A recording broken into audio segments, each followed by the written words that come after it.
Sir కరెక్టే అంటారు. గా మిస్టేకే చేయొద్దు, గా తప్పే చేయొద్దు.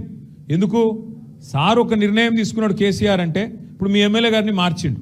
గతంలో ఒక ఎమ్మెల్యే సాబ్ ఉండే రాతోడు, ఆయనను మార్చి అనిల్ అన్నకు టికెట్ ఇచ్చిండు.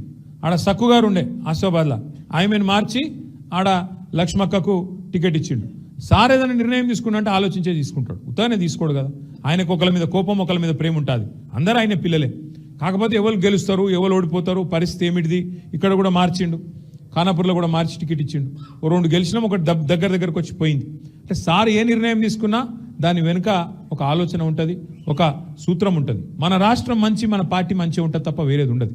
అందుకే దయచేసి నేను మిమ్మల్ని కోరేది, రేపటి రోజున జెడ్పీటీస్ అప్పుడు కూడా, ఎంపీటీస్ అప్పుడు కూడా బీఫారం ఒకరికే వస్తుంది. మళ్ళీ మనం కొట్లాడుకున్నాం అనుకో, మధ్యలో ఇంకోటి గెలుస్తాడు. మొన్న అసెంబ్లీలో అయిందే మళ్ళీ అవుతుంది.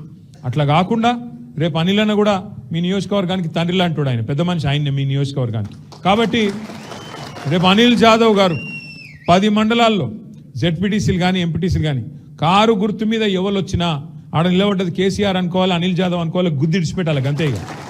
ఇక మళ్ళీ మనం ఆలోచన చేయొద్దు, ఆయన ఇట్లనట, ఆయన కాలు వంకరనట, టింకరనట, అవన్నీ మాట్లాడద్దు. ఇక ఒకసారి కారు గుర్తు మీద గులాబీ కండువా వేసుకొని మన నాయకుడు, మన సోదరుడు వచ్చిందంటే ఇగో ఈయననే కేసీఆర్ అనుకోవాలి, గట్టిగా పని చేయాలి.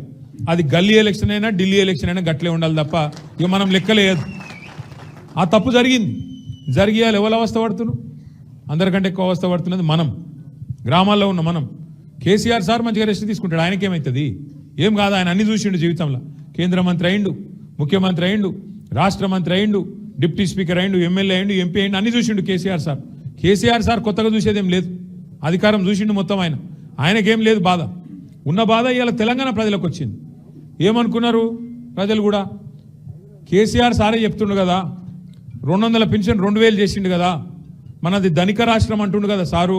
కాబట్టి నిజంగానే ఇల్లు కూడా ఇస్తారేమో, 2000 4000 చేస్తారేమో అనుకున్నారు.